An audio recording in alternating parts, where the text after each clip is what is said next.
Chers étudiants, chères étudiantes, bonjour.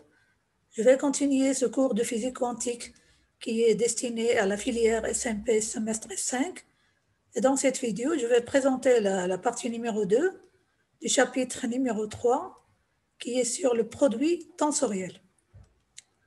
Le plan de cette vidéo, donc je vais commencer par définir ce qu'on appelle le produit tensoriel des opérateurs. On va voir la notion du prolongement d'un opérateur dans un autre espace des états. Et enfin, donc, les états propres et les valeurs propres d'un opérateur qui est le prolongement de l'opérateur A. Alors, qu'est-ce que c'est le produit tensoriel des opérateurs? Donc, cette partie-là, c'est la suite de la partie numéro 1 sur le même chapitre. Donc, il faut bien, si vous voulez voir la vidéo précédente avant de continuer à voir cette vidéo.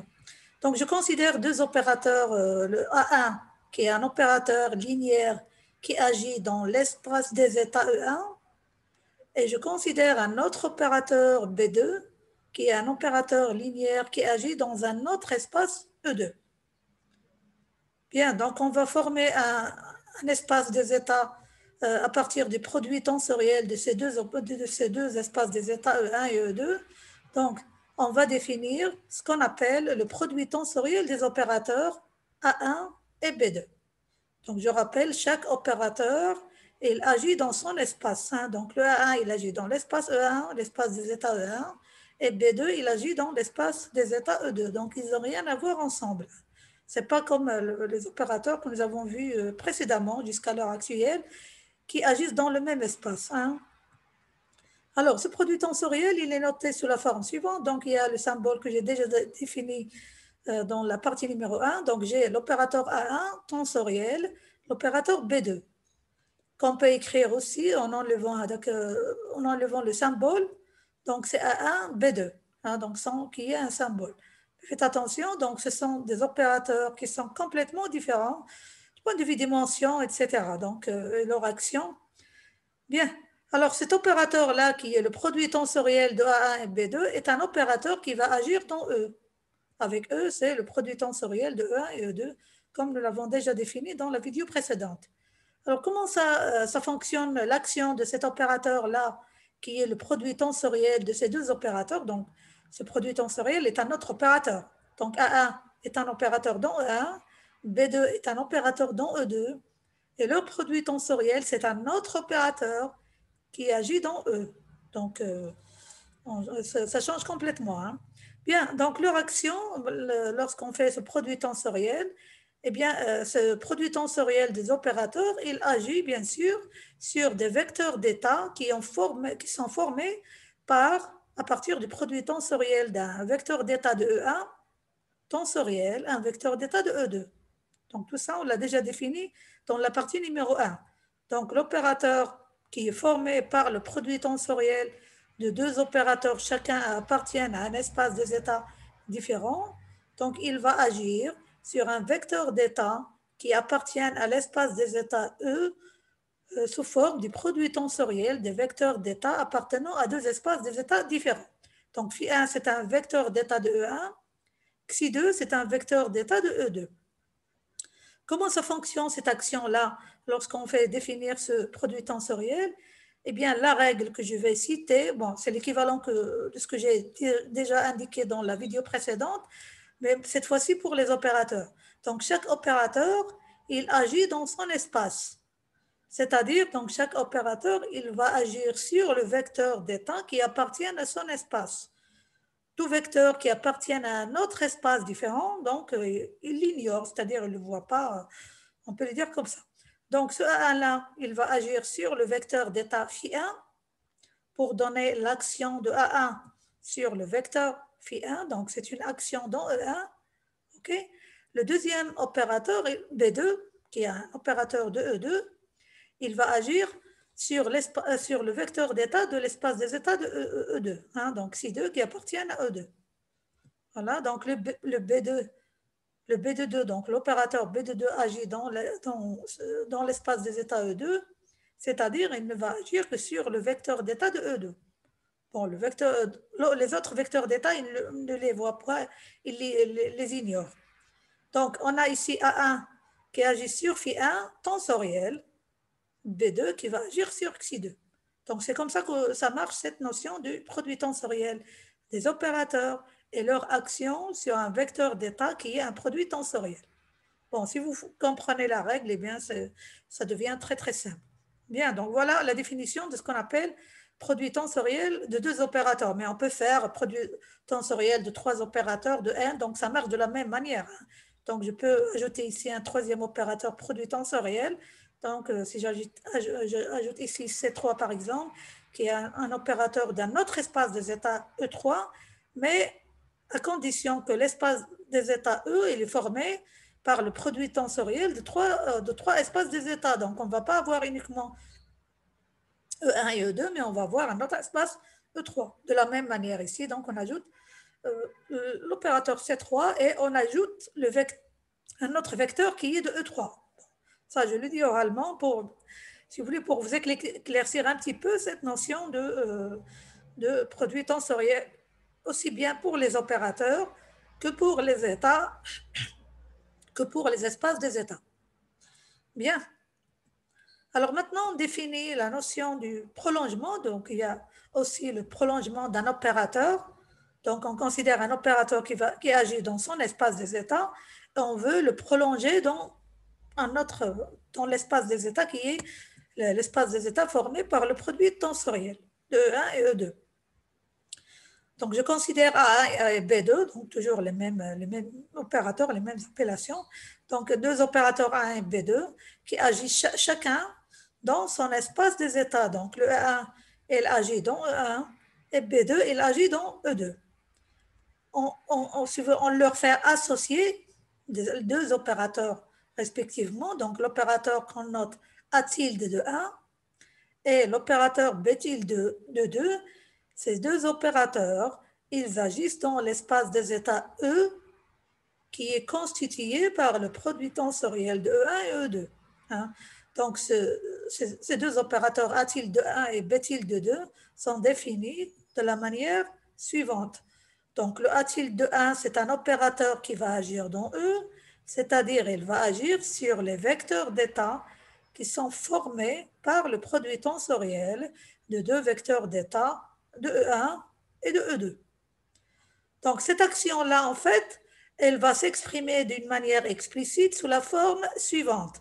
Donc là, j'ai A tilde de 1 qui est un opérateur de E qui agit sur un vecteur d'état de E, donc est égal à l'opérateur A1 qui est différent de A tilde de 1. C'est l'opérateur A1 qui agit dans E1. Donc cet opérateur A1, il agit sur le vecteur d'état de E1 qui est Φ1 tensoriel, le deuxième vecteur qui reste identique. Donc le A1, il agit sur Φ1 et le Xi de 2, il reste le même comme il était là. De la même manière, l'opérateur B tilde de 2, bon, il va agir sur le même vecteur d'état qui est un vecteur d'état de E. Alors, son action s'exprime de la manière suivante. Donc, on va avoir phi de 1 tensoriel, l'action de l'opérateur B de 2 sur Xi2. Donc, l'opérateur B2, c'est un opérateur qui agit dans E2. L'opérateur B tilde de 2, c'est un opérateur qui agit dans E. Donc, ce ne sont pas les mêmes opérateurs. Il y a une différence entre A1 et A tilde de 1. Je vais la donner après. Hein. Et une différence entre B tilde de 2 et B de 2. Mais leur action s'exprime sous cette forme-là. Pourquoi? Eh bien, donc, après, je vais expliquer, je vais donner les expressions explicites de ces deux opérateurs A tilde de 1 et B tilde de 2. Donc, A tilde de 1, c'est ce qu'on appelle le prolongement de A1 dans E, et B tilde de 2 est appelé prolongement de B2 dans E. Bon, c'est une sorte de... On fait étendre un petit peu la dimension, si je parle de la dimension, parce que chaque opérateur, il a une dimension différente. Rappelez-vous bien, nous avons déjà défini la dimension de l'espace des états E, c'est le produit des dimensions des espaces des états qui le constituent.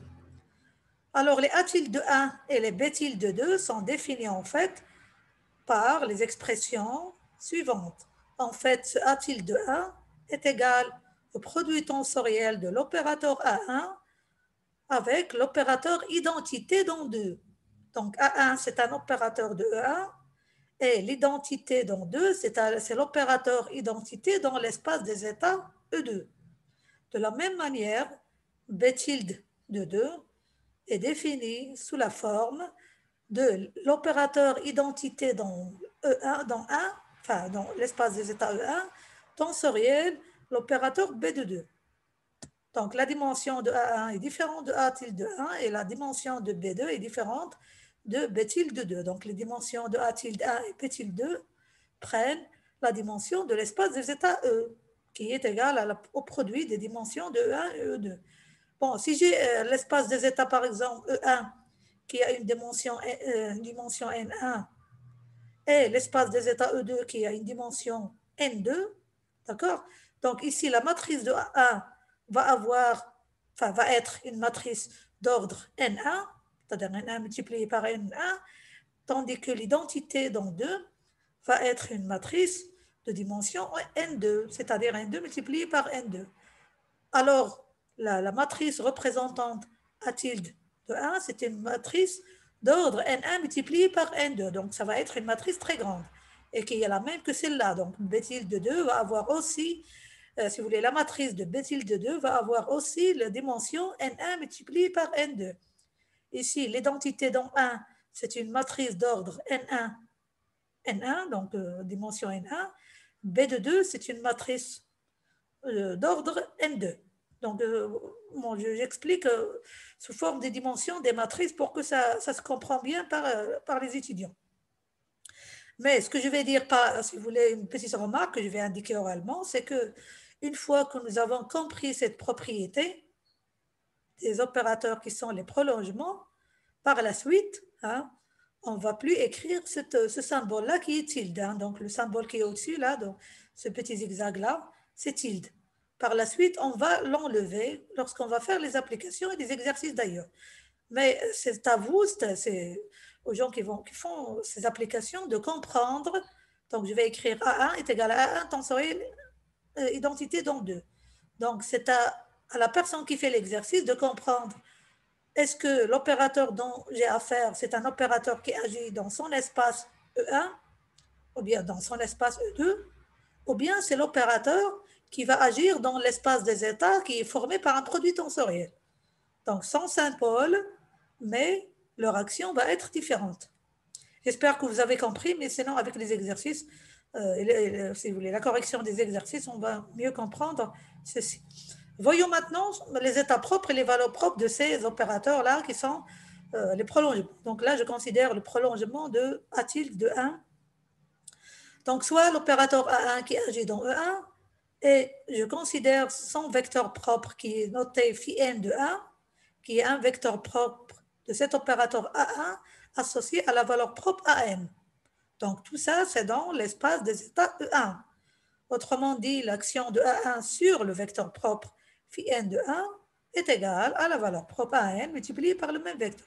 Donc, tout ça, toutes ces actions-là et ces définitions-là, ils sont définis dans l'espace des états E1. Passons maintenant vers son prolongement. Donc là, on va passer vers l'espace des états E, qui est constitué par le produit tensoriel de E1 et E2.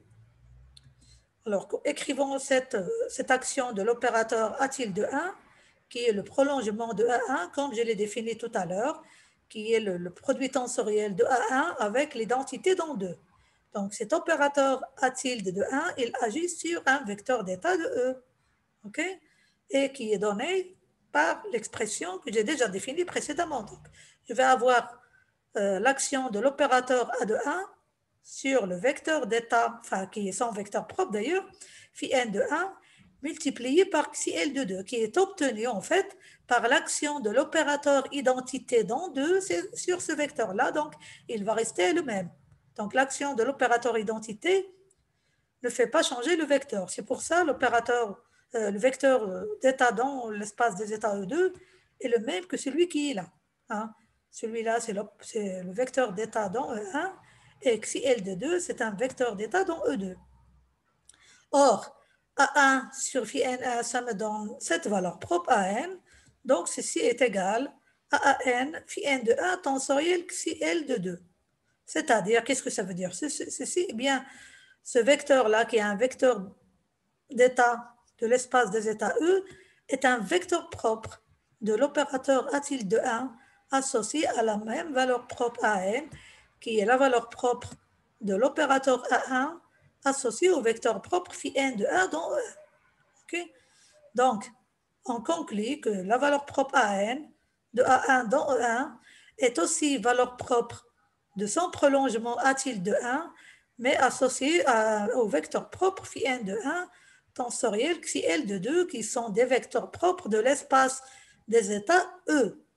Et ceci, quel que soit le vecteur de E2, quel que soit le vecteur d'état xi L de 2 qui appartient à E2. Bien sûr, le phi n de 1, c'est un vecteur qui est défini, qui est connu donc par cette expression-là, donc il est bien connu, tandis que xi L de 2, il peut être n'importe quel vecteur d'état qui appartient à l'espace des états E2. Donc là, ça va nous ramener vers la définition du degré de dégénérescence de cette valeur propre AN dans l'espace des états E, tout en connaissant son degré de dégénérescence dans l'espace des états E1. Donc, son degré de dégénérescence dans E1 va être bien sûr différent de son degré de dégénérescence dans E. C'est ce qu'on va voir dans la page suivante. Donc, je suppose que si AN est non dégénéré dans E1, autrement dit, donc, il va exister un seul vecteur propre, phi n de 1, qui appartient à cet espace des états E1, qui est associé à cette valeur propre à n. Donc, l'action de l'opérateur A1 phi n de 1 va donner, enfin, est égale en fait à AN phi n de 1, tout ça c'est dans E1, ok, avec phi n de 1, il est unique. Donc, un seul vecteur propre associé à cette valeur propre à n. C'est une valeur propre qu'on a supposé qu'elle est non dégénérée dans E1. Donc, dans ce cas, cet opérateur A1, il va être un écoque. Donc, là, on va utiliser la notion de l'écoque dans E1. Ces valeurs propres sont non dégénérées dans l'espace des états E1. Bien. Maintenant, on va passer vers l'espace des états produits tensoriels, qui est E, et que je rappelle, c'est E1 tensoriel E2. Et dans le vecteur d'état, on va les exprimer sous la forme de produit tensoriel de ce vecteur-là qui est unique dans E1, ici, tensoriel à notre vecteur xi L2 de E2. Donc, c'est un vecteur propre, nous l'avons déjà vu, c'est un vecteur propre de cette valeur propre à n, mais dans l'espace des états E. Ok, phi n1 est unique, mais xi L de 2, il peut être n'importe quel vecteur de E2. C'est-à-dire, on peut faire changer l'indice L est égal à 1, 2, N2, donc selon la dimension de l'espace des états E2. Donc N2, c'est la dimension de l'espace des états E2. Ok, donc je vais illustrer ceci sous forme d'un schéma. Donc je considère ma valeur propre à N dans l'espace des états maintenant E, donc à laquelle on va faire associer le premier vecteur propre, le premier vecteur propre qui est phi n de 1 qui est toujours unique, tensoriel xi n de 2, un autre vecteur propre de l'espace des états E qui est phi n de 1 toujours, mais tensoriel le deuxième vecteur xi2 de 2 qui est différent de celui-là. Et on va continuer comme ça, donc jusqu'à le dernier vecteur, un dernier vecteur de l'espace des états E2 qui est xi n2 de 2. Donc la dimension de l'espace des états E2 est égale à n2. Vous voyez bien, le phi n1 il est le même partout, mais les xi dans 2 peuvent prendre, enfin, on pourra utiliser n'importe quel vecteur de E2.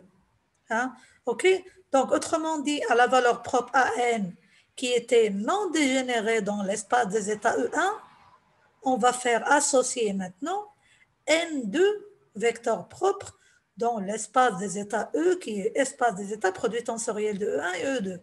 Voilà, donc là, on a N2 vecteurs propres. 1, 2 jusqu'à N2. Okay? Donc, AN, donc cette valeur propre à N, va être N2 fois dégénérée dans E. Cette valeur propre qui était non dégénérée dans E1 va devenir N2 fois dégénéré dans E. Hein, donc N2, c'est la dimension de l'espace des états E2. Et si on suppose maintenant que AN elle est déjà dégénérée dans l'espace des états E1, et elle va être, enfin, on suppose qu'elle est Gn fois dégénérée dans E1, donc ça veut dire qu'on va avoir Gn multiplié par N2 vecteurs propres qui vont être associés à cette valeur propre à N. Donc, cette valeur propre va être Gn multiplié par N2 fois dégénéré dans l'espace des états E. Bon, N2 multiplié par Gn. Hein. Bien, donc que ce soit, si vous voulez, que ce soit elle était non dégénérée dans E1 ou bien elle est déjà dégénérée dans E1, elle va être toujours dégénérée dans l'espace des états E. Autrement dit, notre opérateur, qui est le prolongement de A1, ne sera jamais un écoque dans E. Donc le A1 qui était un écoque dans le cas où AN était non dégénéré, son prolongement n'est jamais un écoque dans l'espace des états E. Donc là, c'est une propriété générale pour ce type pour ces opérateurs qui sont les prolongements. Donc je rappelle qu'après ce symbole-là, qui est tilde, on va l'enlever. Mais tout en sachant que ça dépend de l'action qui va définir est-ce que c'est l'opérateur dans son espace des états E1 ou bien c'est son prolongement dans l'espace des états qui est formé par le produit tensoriel. Bien. Voyons maintenant lorsqu'il s'agit de la somme de deux prolongements, de prolongement de deux opérateurs. Donc, on va voir l'équation aux valeurs propres de la somme du prolongement de l'opérateur A1 plus le prolongement de l'opérateur B2. Donc, je considère l'opérateur, bon, c'est les mêmes notations que tout à l'heure. Donc, j'ai l'opérateur A1 qui agit dans l'espace des états E1 et avec le vecteur propre phi n de 1 qui est associé à la valeur propre à n. Et je considère l'opérateur B2 qui agit dans l'espace des états E2 et voilà son vecteur propre dans l'espace des états E2 associé à sa valeur propre Bm. Donc Bm, c'est la valeur propre de l'opérateur B2 associé au vecteur propre phi m de 2 et A1, c'est la valeur propre de l'opérateur A1 associé au vecteur propre phi n de 1. Et tout ça, c'est dans E1 et tout ça, c'est dans E2. Maintenant, on va passer vers leur prolongement. Donc, le prolongement de A tilde de 1 qui va agir sur le vecteur d'état qui va être formé par le produit tensoriel de ces deux vecteurs-là. Le premier, c'est le vecteur propre de A1. Le deuxième, c'est le vecteur propre de B2. Donc, on va faire le produit tensoriel de ces deux vecteurs propres, chacun dans son espace, hein, pour voir l'action de A tilde de 1 sur ce vecteur-là formé par le produit tensoriel.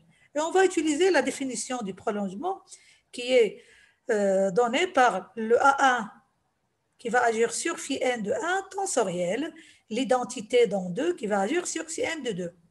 OK? Donc l'action de A1 sur phi n de 1 va donner cette valeur propre, comme nous l'avons fait tout à l'heure, AN multiplié par ce vecteur-là, qui est donc un vecteur propre de A tilde de 1 aussi, hein, avec la valeur propre à n, qui est la valeur propre de A1 associée au vecteur propre phi n de 1. D'accord? Voyons maintenant l'action de prolongement B tilde de 2 sur le même vecteur. Hein, sur le même vecteur, phi n de 1 tensoriel par phi m de 2. Eh bien, ceci va être égal à phi n de 1 qui va rester le même, tensoriel, l'action de l'opérateur B2, qui est celui-là, agissant sur le vecteur propre phi m de 2 et qui va donner cette valeur propre qui est un scalaire qu'on va faire passer à gauche. Donc l'action de B tilde de 2 sur ce vecteur-là, qui est aussi donc son vecteur propre, associé à cette valeur propre Bm, qui est valeur propre de l'opérateur B de 2 dans l'espace des états E2, associé au vecteur propre phi m de 2. En fait, donc ici, l'action de B tilde de 2, c'est l'action de l'identité dans 1 sur phi n de 1, donc il va rester le même, tensoriel, cet opérateur B2 sur phi m de 2. Donc, il faut bien que vous entendez ce que je dis. J'espère que je prononce les choses correctement. Bien, et plus clair, de la manière la plus claire possible. Voilà, donc qu'est-ce qu'on trouve? Eh bien, on trouve que AN, qui était valeur propre de A1 dans E1, est aussi valeur propre de A tilde de 1 dans E. Et BM, qui était valeur propre de B2 dans E2, est aussi valeur propre de B tilde de 2 dans E. Alors, voyons maintenant l'équation aux valeurs propres de leur somme, de la somme de ces deux opérateurs, de ces deux prolongements A tilde de 1 et B tilde de 2. Donc, on va les faire agir sur le même vecteur phi n de 1 tensoriel que phi n de 2.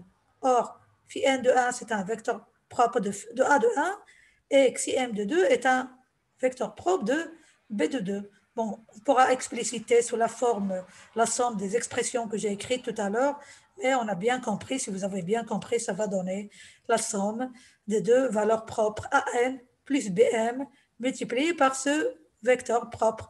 Donc, ce vecteur propre qui était vecteur propre de A tilde de 1 associé à la valeur propre AM et qui est aussi vecteur propre de B tilde de 2 associé à la valeur propre BM. Alors, ce vecteur, il est aussi vecteur propre de leur somme associé à la valeur propre, enfin, à la somme de leurs valeurs propres, AN plus BM. Voilà, donc le AN plus BM est valeur propre de la somme A tilde de 1 plus B tilde de 2, et ce vecteur phi n de 1 tensoriel xi m de 2 est aussi vecteur propre de leur somme. Donc il est vecteur propre de A tilde de 1 tout seul, il est vecteur propre de B tilde de 2 tout seul, et aussi vecteur propre de leur somme, c'est-à-dire A tilde de 1 B plus B tilde de 2. Donc voilà, donc j'ai terminé cette partie numéro 2 du chapitre numéro 3, qui est sur le produit tensoriel, et je vais continuer dans la prochaine vidéo pour voir si ça va être la dernière partie de ce chapitre-là. Donc, je vous remercie pour votre attention.